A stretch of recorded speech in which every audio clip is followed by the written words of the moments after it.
What does it mean to make art with another species? It's a question that's interested me for over a decade.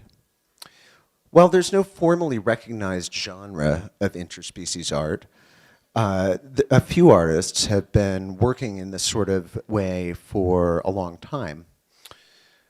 I'm not going to try to make any attempt to be rigorous about this, especially given the time constraints. I'm just going to try to draw together a few pieces that have really spoken to me over the years and maybe touch on a few themes that they share. The simplest sense of making art with another species is very simply using another species as a medium. Tree shaping is an excellent example of that. It's something that's been going on for a long time. It's documented as early as 1844 in northwest India. It's sometimes contextualized as fine art, sometimes as craft, sometimes as purely utilitarian. But the more interesting sense of art with another species is that of collaboration. In one approach that several artists have taken, artists collaborate with bees, creating an armature that the bees can then use as a substrate, resulting in sculptural work. Bacteria have been another fruitful species for collaboration. This artist was both a physicist and an artist, and said that his scientific work really informed his artistic practice, and that if you want to allow the bacteria to express their art, you have to be able to speak their language. Other artists have gone in a more sonic direction. This piece involves a number of amplified electric guitars and other instruments in a gallery space with 70 finches released to move freely in the space for months.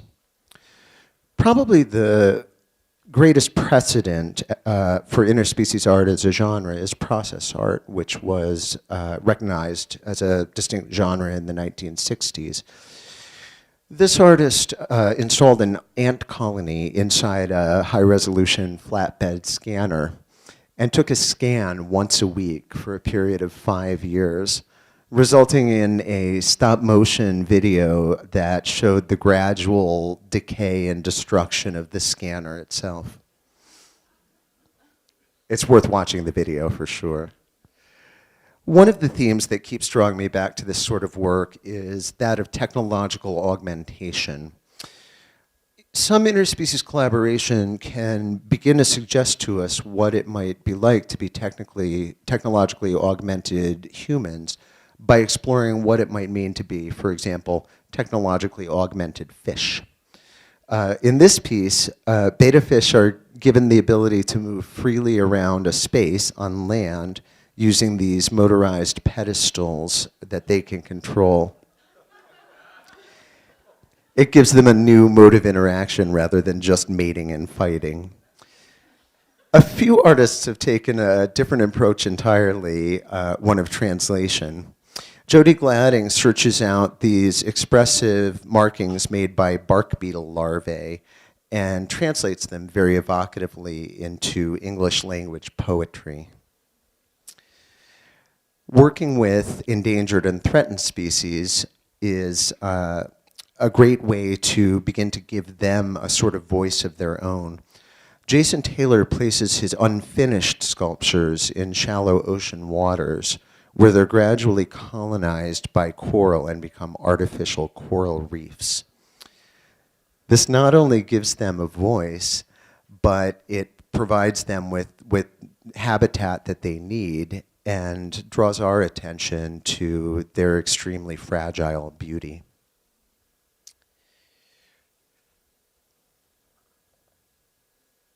There are other more radical approaches to giving another species agency. This piece from the Center for Tactical Magic, a microcontroller listens for cricket alarm calls, which are very distinct from their other sorts of calls. When enough of them are sounding the right sort of alarm, rockets are fired at loggers. This is done only in areas of old-growth forest where logging is illegal and is destroying irreplaceable habitat. This selfie was snapped by a macaque monkey in Indonesia. The man who owned the camera and set up the equipment claimed copyright. Wikipedia disagreed, arguing that he couldn't hold copyright on a photo that he hadn't taken, and ultimately the US Copyright Office agreed. A lot of these pieces raise these kinds of ethical and legal questions that just beg for further exploration. This is another highly contested piece, Eduardo Koch's genetically modified fluorescent rabbit, Alba. I'll close with a personal favorite. Since the early 80s, Hubert Duprat has been collaborating with caddisfly larvae, which build protective cases for themselves from pebbles and small twigs on stream beds. Duprat places them in an aquarium containing only gold flakes and other precious materials. And when the larvae are done with the cases, he takes them out and contextualizes them as fine art jewelry. So that's just really the tiniest tip of the iceberg of work along these lines. There's so much more. If you're interested in exploring the subject further, you may want to check out these websites or just chat with me after the presentations.